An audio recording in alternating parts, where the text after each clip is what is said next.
Il y a d'abord les nombreux couacs de la croissance au premier trimestre, avec des PIB en baisse aux Pays-Bas de moins 1,4%, au Portugal, moins 0,7%, en passant par l'Italie, moins 0,1%, jusqu'à la France qui est à l'arrêt.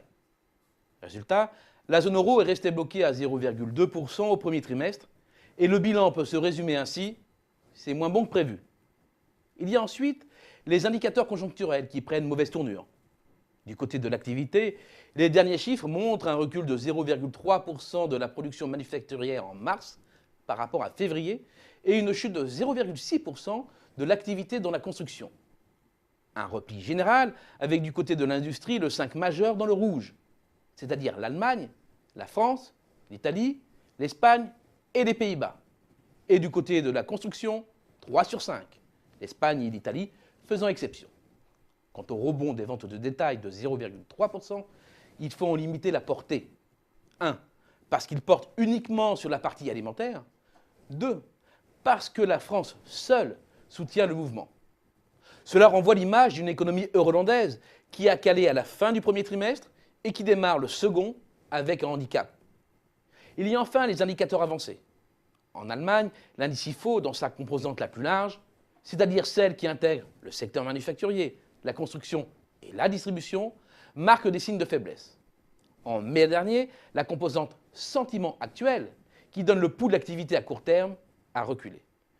Plus inquiétant, la composante perspective, qui donne un éclairage sur les 6 mois à venir, est plus mal orientée encore. Cette inquiétude grandissante des chefs d'entreprise est partagée par les investisseurs et analystes allemands. L'indice ZOO a décroché en mai et revient à son niveau de début 2013. L'Allemagne, dont la performance a été déterminante pour éviter à la zone euro de basculer dans le rouge au premier trimestre, est en perte de vitesse. Et ce n'est pas la France, dont le climat des affaires reste bloqué à 5 points environ de sa moyenne, qui va prendre le relais. Or, il est difficile d'imaginer comment la zone euro peut accélérer sans le soutien de l'Allemagne et de la France, qui représentent 57% du PIB de l'ensemble. Difficile d'imaginer aussi comment la zone euro peut accélérer en restant corsetée par des règles budgétaires qui ont mis en panne la part la plus importante du PIB, la demande domestique. Zone d'excédent courant record avec près de 250 milliards d'euros accumulés sur les 12 derniers mois à la fin mars. La zone euro est devenue une zone dépressionnaire pour le reste du monde. Elle ne freine pas seulement sa propre reprise, elle fragilise aussi la reprise de l'économie mondiale, ce qui tôt ou tard aura un effet boomerang sur ses excédents, ce qui tôt ou tard finira par agacer le reste du monde.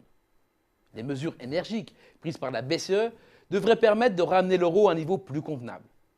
Ce n'est pas tant l'impact sur les exports qu'il va falloir surveiller, mais bien plus si cette bouffée d'oxygène va permettre aux entreprises exportatrices françaises, italiennes ou espagnoles de sauvegarder leurs marges, de ne pas sacrifier leur investissement de long terme et de s'éloigner du piège de la déflation.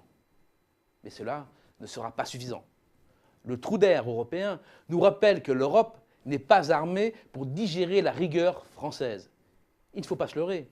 L'emballement médiatique autour des arbitrages de la BCE ne doit pas faire oublier que le salut européen ne pourra venir que des salaires allemands.